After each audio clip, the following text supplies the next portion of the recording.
Last year's I wasn't as fond of. Yeah, it's a fair comment.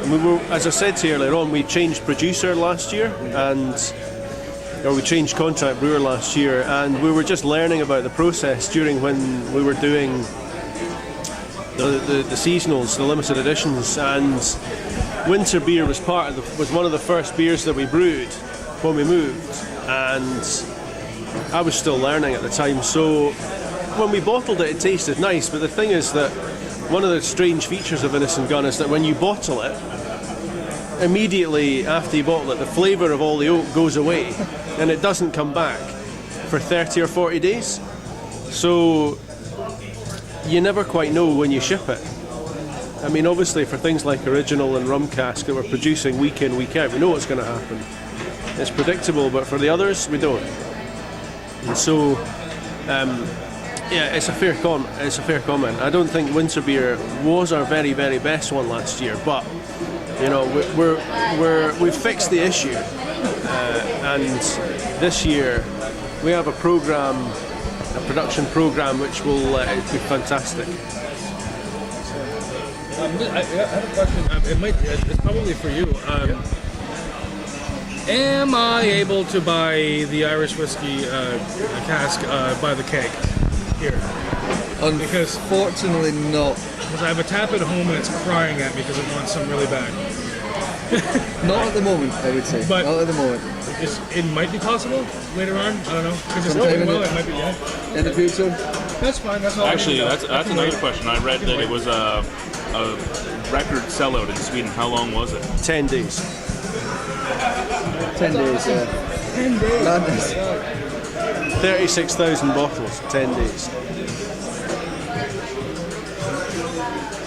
I have none in Niagara, so I gotta send you this. Yeah, you know, I'm just gonna keep buying them every time I go there, and just until they run out. Yeah, just have a look on the LCB website. Well, we tried Some that stores, a couple of times. some stores try and hog it all. Yeah. We've got one store that took about 50 Well, cases of it. they're all over. It's all over St. Patrick's. I know 3 locations. In Niagara is not the bastion for beer drinking. Oh my If God. you don't drink OV or Triple X, or actually that just reminded me of how ghetto the Niagara beer scene is. When we sent Lachlan to get the Triple X, we sent the Reverend to get us a case of Triple X to review. He walks into the beer store and he's like, "Can I get a Molson Triple X?" We're like, "Oh, we just sold out." He's sold out? Stuff's shit. I've not even tried it. You don't want to really try it. Don't worry. Oh, I can't believe I just touched my eye. I did it. I think that's awesome. Did you just do that? I did it. Oh my God. Sake. Shall I get some tomatoes? No, I'll be fine. Oh, that's a good one. If only it felt like that in my mouth, I would have been happy with this. Yeah, good. Oh man. Sorry. Yeah, to answer your question, we would like to do it in keg. What is available in kegs right now in Canada, like in Ontario? Just Innis And Gunn original. Just the original? Yeah. We've done a small batch of rum in keg for the US market. Right. And the plan is that once we build up the number of accounts carrying original, then we'll start to bring in seasonals, and rum, Irish whiskey cask will be part of that. Yeah. Irish whiskey cask should be a mainstay. Oh, It really should. yeah, it really should. But like I said, I have no idea how hard it is or to brew it or whatever. But It's difficult to source. I mean, we've wanted to do it for a while, but it's been difficult to get the barrels because Irish whiskey is booming, and so it has been very difficult. But we finally found a contact who was able at this Irish distillery company that was able to make it happen. So. I mean, to the point where you'll be able to do it again. Oh yeah. Yeah. Like Yeah. Got a good relationship going, good solid. Yeah. The whole thing worked really well for us because we bought the barrels, used them, and then we sold them to a garden centre. So they were cut in half, and then they were sold. The garden centre's now selling them as planters. Oh, that's perfect. So it's just the perfect production process. It's a bit weird, But it works. well, hell yeah. I mean, I know it does. Oh, I know. Great. I mean, all of the barrels that we import to Scotland for use to make Innis and Gunn original are bourbon barrels. Okay. They're all bourbons. So we're drinking it. Yeah. That's it, yeah. But the plan is to explore ways which we can use maybe single suppliers, or to find if there's better flavours or different flavours, or something that we could do that's different around that. But that's a bit more about experimentation and trial. And will you guys be developing any? Obviously you can't answer straight out, but I mean, has it ever crossed your mind? I mean, you've done a stout now, you've done a couple other things. Is a porter a possibility? Quite likely. yeah, quite likely. This is good news because I need to dance. So porter makes me dance. Yeah, there's that is on the plan. Perfect. That's good news. We did say we thought we'd have a beer for you at some point. Fair So, enough. yeah. All right, this is good. Well, he already had a beer for us, Well, yeah, you kind of nailed it. and the original was a beer for us as Oh, well. hell yeah. Everything else we've enjoyed. Ooh, and last year's In Highland one layer. Cast was really, really out of control. I loved it. Yeah, that was really nice. I'm not sure what the difference was between this year and last year. I don't know if there was any difference at all. But We're doing it again this year, but we've tweaked the recipe again. yeah, and I just that one blew me away too the first time. I had it. Now we only saw the triple matured once. Is there a reason for that? I don't think it was our favourite beer, really. It was so-so, but I don't think triple really meant anything to people.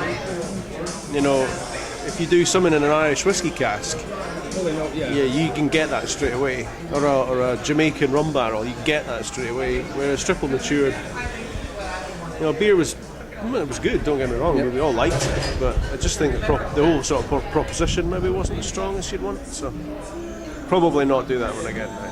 If you want to take your health into your own hands, I have a bottle of rye cask still sitting at home. Well, it's a couple years old now. It's not like it's the first time we've drank something a couple years old. Yeah, I know we've done that before. That's not. Has it been like? It's in a box, so it might have gone bad, but it won't have gone skunky. It can handle bad, skunky not so much. So yeah, I'm in. I'll do it. Okay. I'll drink it. We'll do it on our next live feed. Of course. Yeah, why not? Yep. Sounds risky. You might need a spoon. I haven't even opened the box. I don't know what it even looks like now. If I have to use the spoons that we use for the hot sauce, I don't care. I'll do it. I also have I also have 2 bottles of triple mature sitting down there too. If you haven't had that, I haven't had that. That's nice. I like that. I have a collection problem. No. Do you not mean your wife has a collection problem? Yeah. She has me, and Fair enough. she has all my collections. The basement isn't even big enough for everything I have down there. So, I want to ask you about merchandise. Like, outside of the beer, of course. I mean, Yeah. I know that, especially because, I work in a pub, in the industry, I do this, and I know a lot of people that just love beer stuff. Do you have anything available? Hats, shirts, underwear? Well, we've got those tartan pants we've been talking Yeah, the about. top pants, yeah. Yeah? No. It's just an in joke. No, I mean we're We're going to do some. We are going to do some. Do something. Yeah. I think we've had such a busy time keeping up with demand for the beer that we've been focusing on creating new beers and making sure it's right. But we made some big changes in the business, a lot of new people coming in, so that's on the agenda is to get merchandise. I mean, there's only been 15 people in the business up until recently, so That's crazy. I think it was 6 when I joined. So. you were employee number 4. I'm employee number 4 and I've been with the company 3 years. So. Because as a suggestion, because I think some nice Innis And Gunn, like football scarves. Scarves? Yeah. Well, this is Canada. We need them. Like fair point. they would sell here. And bands are doing them here now too. They're making Really? So yeah. Just I just want a banner to put in the background in our studio. Yeah, that would be nice. Yeah. scarves. Or an Al-Qaeda style sheet. We'll get you a banner. We'll get a banner made up You get a specially hipster for you. scarf. That's what they. Yeah, that's what they. You know, like the green sheets. Yeah. Oh, I know. Yeah, that's what they use for scarves now. The kids. It's ridiculous. They part their hair and the strings are painted on. It's weird. No, we're working on it. So when you hear anything bad said about the company, how do you feel? Like anything bad about the beers? I only ask because we have a entire beer company that hates our guts so much that they wish us dead. And it's one of the big ones, so I have to deal with them almost weekly at work. Yeah, but you know what? Though it's just kind of funny. It is. Always goes back to personal choice. Yeah, some people like some things, some people don't. Although we are passionate about the business, so it's not easy hearing things, especially if they're not really true and people make assumptions about the business. But in terms of taste, if people don't like it, then it's personal taste, you know. I think it can be upsetting if people say things that are inaccurate, that aren't true, and that, you know, maybe sort of misleads others. That's upsetting, but equally, that's life, you know. I mean, it's a consumer product, this, and everyone has an opinion.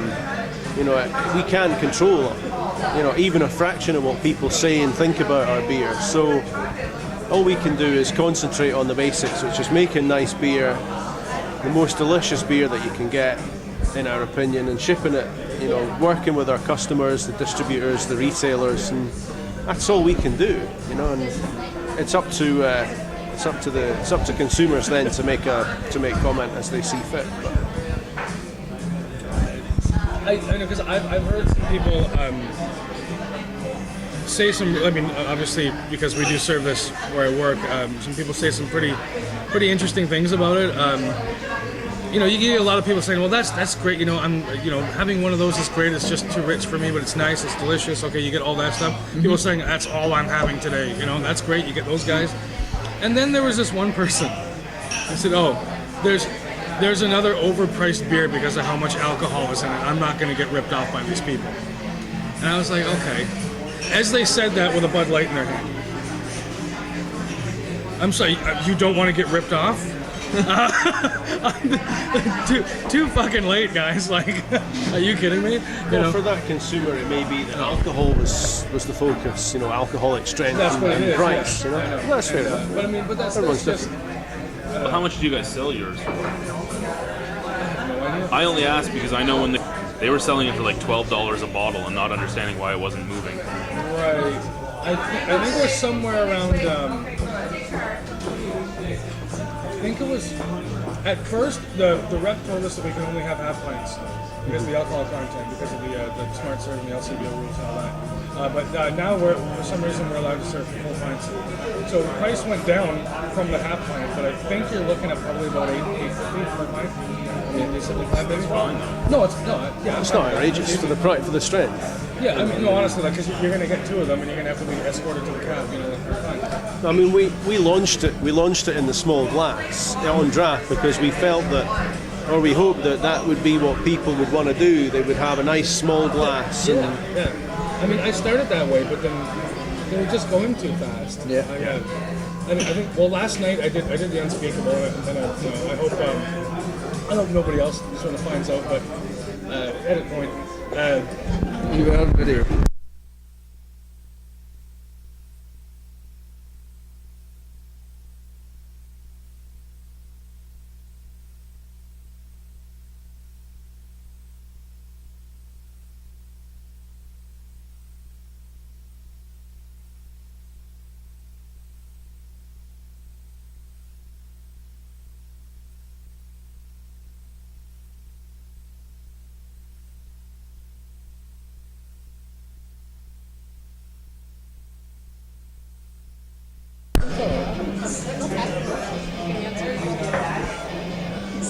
Internet TV. Mostly YouTube. Yeah. The world will see you. Just by the pitch, I can do it by the jug now, and I love it. Yeah, I could see that. Well, this is why I was inquiring about kegs. I mean, having a tap at home, if I had my choice, it'd be, straight to you guys for sure. So before I just went ahead and got a keg of this because I'm going to anyway. I just want to know if anything else was available first, but now that I know, No, yeah, we're get just, this one. let's say, just trying to focus on getting that right before we do anything else. 'Cause we're new to that business. Now, is yeah, I was going to say, now, the kegging process, did you find kegs? I mean, you're saying that from the casks to the bottle, some weird shit happens. Is there? Have you had any problems with putting it in kegs? Yeah. Well, no problems, but just the same same challenges. Yeah. I just had to figure that out. That was complicated. Yeah. Well, it's not complicated. We don't know why it happens, but we know it happens, so we can plan for that. Yeah, it's just one of these things. Fair enough. So we just have to include this sort of 30-something day in bottle maturation to get the flavour to come back to normal.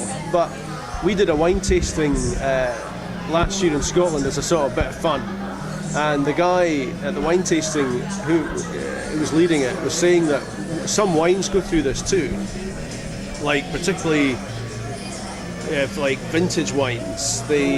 They'll go through what in that industry they're called sort of sad or unfortunate phases, where the wine is amazing and then it just drops off a cliff And then comes back again. and it doesn't taste good for a year or two, and then suddenly it just comes back again, and there's obviously a reason for it, but we don't know what that reason is. So, but that's kind of what we think's happening, and it must be a function of oak. Oh, I would think so. Yeah. Well, that's another thing I was going to ask. I mean, do you get much consulting from wine? I mean, from wine people. I mean, I wanted to know because nobody deals with oak more than them, I would imagine. Did you consult with any wineries or anything? You're just going out? Because I would personally, the first weird thing that happened if I was in your position, I would go straight to a winemaker. Okay, what happened? It's got to be the oak. Like, I would looking for answers, but you just did it, right? Yeah, well, we didn't create a process to make a beer. We discovered, because of another process, that these barrels made this flavour in the beer. So it was never a sort of design this. Yes, you never planned out. There wasn't. No. There's no. That's the difference. That's great. That's fantastic. That's probably why it's so good. Well, it's very difficult these days to get something genuinely new in this industry.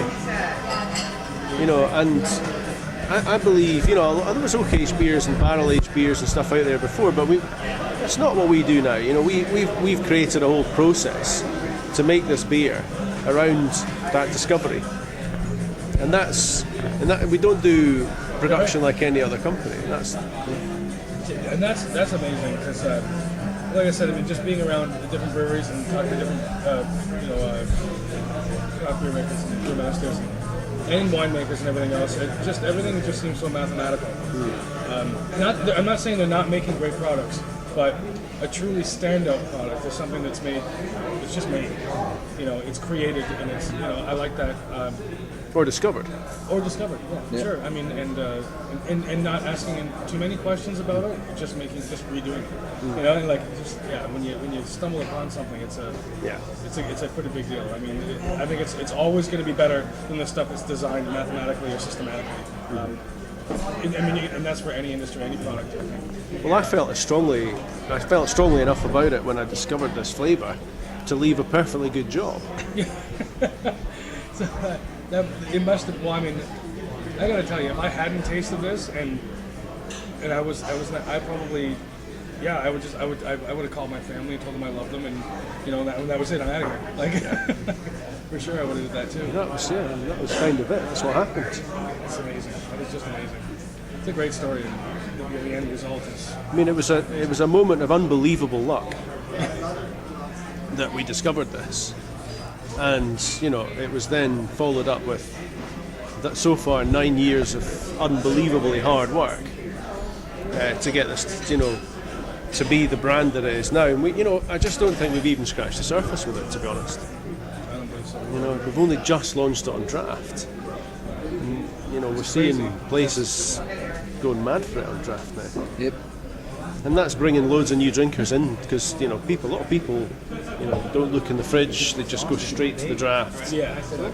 And so that for us is about new consumers, and that's a big opportunity for us. Well, it is a pretty big deal. I mean, especially the way the market was going. I mean, I remember growing up, being around here. I mean, this was a bottled beer nation.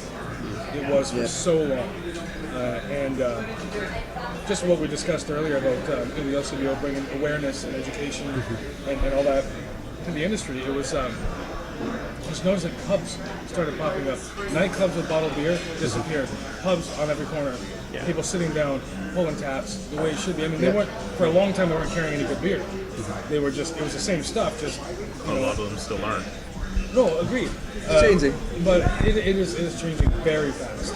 Because you'll see, even when you go to one of the big guys, usually you get one or the other in your bar or whatever, and there's always at least one tap of something else now. Yeah. Even in shitty little dive bars that only serve light beer, and old people sitting around smelling like smoke and coughing a lot, and, but there's always at least one craft beer, and you see it all over the place. Even the big chain restaurants are going down the same route. We're in quite a few of them, and for such a small brand like yourselves to be in big chains, nationwide chains across Canada is unbelievable. You wouldn't have seen that. And then you look at places like the beer market.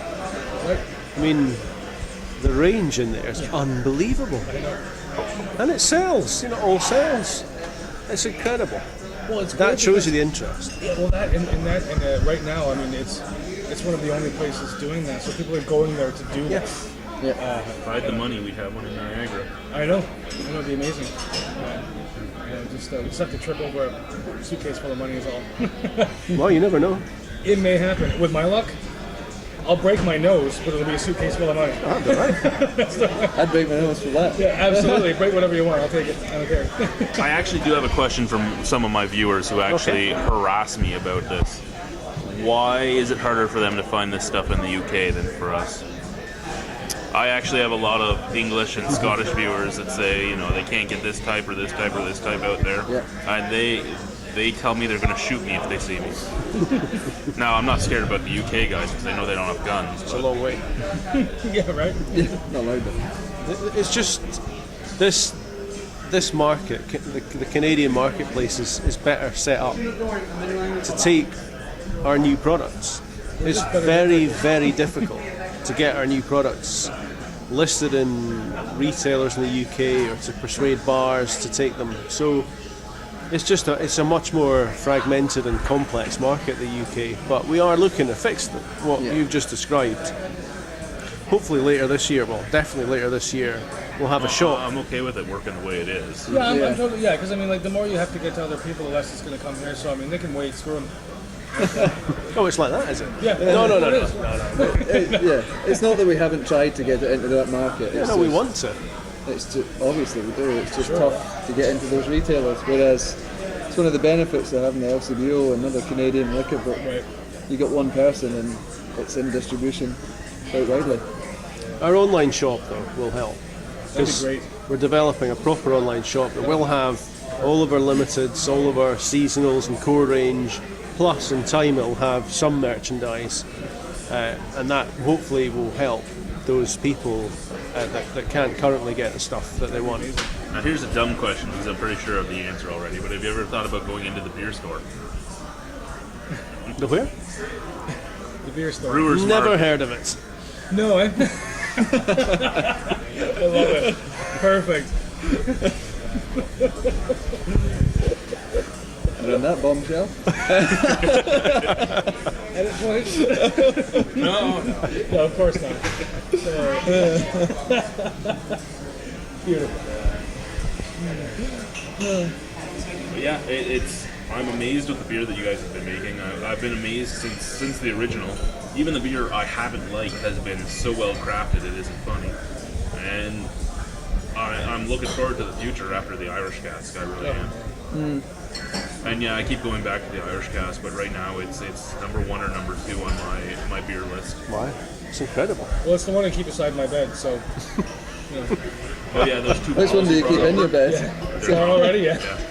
I mean, yeah, if I wake up from a bad dream, it's there to comfort me. When I come home from a bad day at work, it's there to tell me I'm pretty. And Always happy to see you. it's right there. That's where I keep it. No, well, listen, I really appreciate that. It's fantastic that you say that, and we are working on developing more delicious, more unusual beers, because we know that there's lots of drinkers out there that want it, and so why wouldn't we? You know, it's what we want to do, and it's what I want to do as a brewer, is to experiment, because you just never know when you come up with the next big thing. When you look at rum cask, you know, so popular, we had to launch it. The Irish whiskey cask. We'll see how it does. We'll see how it does again next year. You just never know. So really good. So I wanted to ask, where did you learn to brew? I don't know this. It's a strange and a bit convoluted, but what happened was I started working in our family brewery. Well, actually, it wasn't our family brewery then. Dad left the whiskey industry and went down to work in a little beer company in Edinburgh called Caledonia. Well, actually, then it was Lorimer and Clark. Yeah. And about 6 months after he took the job as head brewer, the owners of that company said, right, we're shutting it down and we're transferring all the production to our brewery in England. And so Mum persuaded Dad to lead a management buyout, and so they bought the company and they started the Caledonian Brewery. But because this brewery had been previously producing beer for the northern working men's clubs in England, it had no local business whatsoever. And so they started making cask beer, which at the time in Scotland was virtually unheard of. But a few sort of visionary or intrepid local accounts started to stock the beer, and it grew in popularity from there. But basically I was 14 or 15 at the time, and I went to help Dad out in the brewery, working in my school holidays and as cheap labour, child labour. Yeah, right. And so I was there for pocket money. Perfect. And I just sort of learned, I mean, they had me doing the shittest jobs that you can imagine. All the stuff that nobody... Shoveling grain? Oh, worse. Much worse than that. Yeah. Barrel opening, barrel washing, painting, sweeping, pointing walls, you know, I mean, just stuff that nobody else wanted to do. Emptying sumps, you know, scooping out the crap at the bottom of sumps. That was what I was doing. And then, I sort of stuck at every holiday I came back. And every year I got another job, which was slightly different, maybe slightly more up the ladder. And, you know, some years I was rolling barrels, and sometimes I'd be adding refinings, you know, before that was. And then I went to university, and then I was going out in the lorries delivering the stuff. And so by the time I got to graduation, I'd actually been working in the brew house, physically making beer. Although I didn't understand how, you know, what the concepts behind it. I was just following a recipe and what I was told. And on my graduation day, the brewery burnt down, and which was obviously a big disaster. And about 6 months after that, I was up in Edinburgh, and I was doing a master's degree, and Dad phoned me up and he said, look, we're about to start the rebuild. The technical manager's just quit, and I could really do with your help. So I thought, I better, you know, you can't say no to a request like that. So I quit the course, but I expected to go back to it. And I just started working to help the brewery rebuild itself. And one of my first roles was to sort of participate in the rebuild project from a technical side. And then about 6 months into that, Dad gave me the brewing file and he said, why don't you learn a bit more about this stuff? And because I'd done a chemistry degree, I had sort of quite a technical background. So I just hit the books and read up and sort of learned. And then he sent me on a pupillage to Timothy Taylor's in Keighley, where I did a pupillage with Alan Hay, who was an absolute legend of the beer industry in the UK at that time. So I kind of soaked up all this knowledge and a lot of his techniques and approaches around balance and depth of flavour and all this sort of stuff. And came back to Caledonian, and then Dad said, well, why don't you start doing some seasonals? Started doing some seasonals. They were fucking horrible. Made lots of mistakes, but then eventually sort of built up confidence and experience and started to do, you know, seasonals which were actually really good, and then started changing the core brands and developing them, which were Dukers and Cali-80, and eventually we started winning everything. You know, we won the champion beer of Scotland.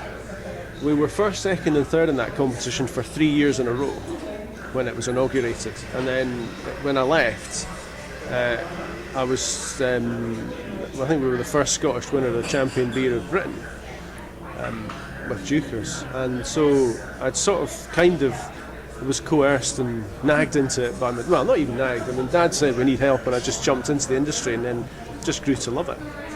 Well, what's not to love about the brewing industry, right? So can you? Maybe you don't want to date any of this, but I mean, can you give us a bit of a timeline of when this was all happening? When that was? Yeah, I mean, Dad led the management by it in 1987. The first fire was in '94, and I joined in '94. Okay. And then I left Cali in 2002 after discovering this flavour. Right. And then we launched Innis And Gunn in 2003. Okay. So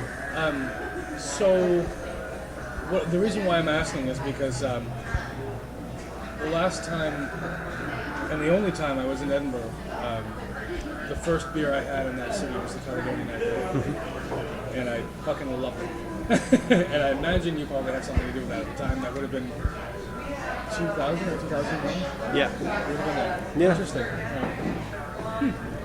And my father and I have been looking for it ever since, so we can't get it. it's a shame. Yeah. Yeah, I mean, at the time, I mean, I don't think they do it now, but at the time we were like streets ahead in terms of our material sourcing policy. So we'd actually contracted with growers to grow a specific variety of barley for us called Golden Promise, which gave amazing flavour in the brew house. And then we were also then going out to Slovenia.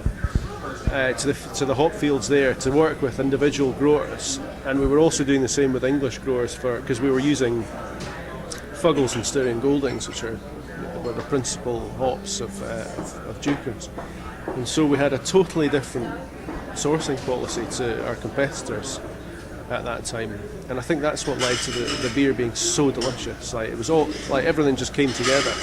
Started using a new yeast around that time, so just like loads of different things fell into place, and I agree. Like, I mean, from about 2001 on, Dukers was unassailably good, and we always used to sort of laugh about this. Was we knew that when the beer was on form, you could watch drinkers in bars. We'd come in and order a couple of pints of Dukers, and they would drink it, and they would be about 2/3 of the way through. And we called it the change test. Yeah, and they'd be like this in their pocket, getting the change out to get the next one before they'd even finished the first one, because they were just gulping it so fast. And Great beer. that approach, I've taken through to Innis And Gunn today, where you watch people drinking it, and you've got it on song if they're reaching for their wallet or their change before they've finished their first one. So yeah, it was great. It was a great beer. So yeah, I know it just blows me away that I'm sitting here talking to you about this one. It's killing me. And the last time that ever happened was the last time you were around making that one too. Yeah, there you are. That's interesting. And yeah, we were both really excited to come and meet you because, I mean, one of the most exciting beers for us. I think we've met lots of brewers, lots of brewmasters, lots of owners of breweries. And I think when Nic told me that there would be a chance to talk to you, I was super excited. He was freaking out about it for weeks, telling me get a date. Yeah, I might have fainted a little, but I was really excited. I was. We thank you for taking the time to sit with us, even though we're the nobody guys that drink in the basement. And yeah, thank you very much. Cheers. Dougal and Nic. Cheers. Cheers. It's like a motorway. To be honest, it's great to meet you because you do the reviews. A lot of people watch the reviews, and it's important to us for people, drinkers, to get to know our beers because we're still tiny. We make a Heineken or Molson Coors. They probably they'll throw away more in a day than we make in a whole year, and so we're sort of minnow, and any support from any quarter for us is really, really important to us. So actually I was really excited to meet you guys, and thank you. You do realize I've only given 2 10s on the reviews. And you definitely got one from me. It was awesome. Wow. So It's amazing. Thank you. Actually, before we turn the camera off, we actually have done this as a poll for our viewers, and we were on your site that had all your media on YouTube and everything else. So I know you guys watch a lot of your reviewers and all that on the internet. Who are your favorite guys out there? Well, you guys, obviously. But Yeah. Oh no, you're just saying that because we're Only here. No, you're right, Go we are. back to the office in the UK, no doubt. No, I like Real Ale Guys, and he's a good guy. Yeah. I met him actually. I don't know who else. I mean, the guy Stephen Rich here, the big fan, isn't he? Yeah, He yeah. loves the beer. Does like it. It's a friend in London. We only asked because of that conversation we had earlier about the beer snobs that are on the far left, your far right, your far left, guys in the middle. Only reason we ask. We've had an ongoing poll going That's on the about. one. BeerGoggles. I love BeerGoggles Terry is a good K. guy. I like Yes. BeerGoggles, yeah. I'm a big fan of that too. That's why I had my head shaved a few weeks ago to look like Terry for a few days. I mean, there are loads and loads of good ones now. There's loads of good ones in the US now too. I mean, there's so many I can hardly remember the names, but Yeah, we've got our friend in Nova Scotia, is it Hougly? Oh, Yes, Lee, I send him a lot of your stuff too. Yeah, I actually have some of a bottle of your Irish cask going to New Brunswick right now because a beer reviewer there has been harassing me. yeah, unfortunately I didn't get to New Brunswick. They do have it in Nova Scotia. He harassed me about that it wasn't in New Brunswick, blah, blah, blah. You're lucky, send me a bottle. So he's getting a bottle. So that's Maxwell Star, so he'll have one. Oh yeah, yeah, no. He'll have one up for you guys soon too. there's guys like Pete Brown and Beer Beauty and there's So many there's that so we many watch. good ones that we pay attention to. And it's hard to sort of. I mean, it's probably unfair to single out any sort of. Yeah, there's a lot. There is a lot, yeah. I really just asked to prove that these people are watched. Some of them think that they're not being paid attention to at all. We watch. No, we watch. Yeah, I mean, it's what I do on Sunday nights. I sort of do a Google search. What's Innis And Gunn past week, and just see what's happening, see what people are saying about us. And Yeah. I mean, there's a couple of guys online that I watch more than us. I do. Oh, really? And, I mean, I was there a lot of the time, so I don't need to watch it again. So I'm watching other guys more than. And I'm gladly, I mean, the positive sort of stuff, the positive stories of Innis And Gunn greatly outweigh the negative. And it helps us in our daily job because we do work hard. So to get that kind of positive feedback makes our life a bit easier. When you're doing long days, it's good. Well, who do you respect? Who do you guys watch? I really like the Urban Viking Ale review. Urban Viking, yeah. I like Our like good him guy a lot. Dave Dave from is great. Plymouth, England. BeerGoggles. BeerGoggles, for sure, yeah. Watch a lot Hougly of from that. Nova Scotia. Lee, me and I talk to Lee quite often. Again, Maxwell Star. Star's good too. Dennis LD from Montreal will watch quite often. I haven't seen that one yet. Check that out. Sorry. I don't know that one. Yeah, there's a lot that I watch too. I'm subscribed to almost all of them, but there's about 10 of them I watch all the time, and about 5 I'll watch every once in a while. And the other guys just filter in if they are doing something that, interests me. Interesting. Yeah. So you watch. That's great. That's good to know that. I like that. Oh, we do. That's you, how I guys. contacted you, actually.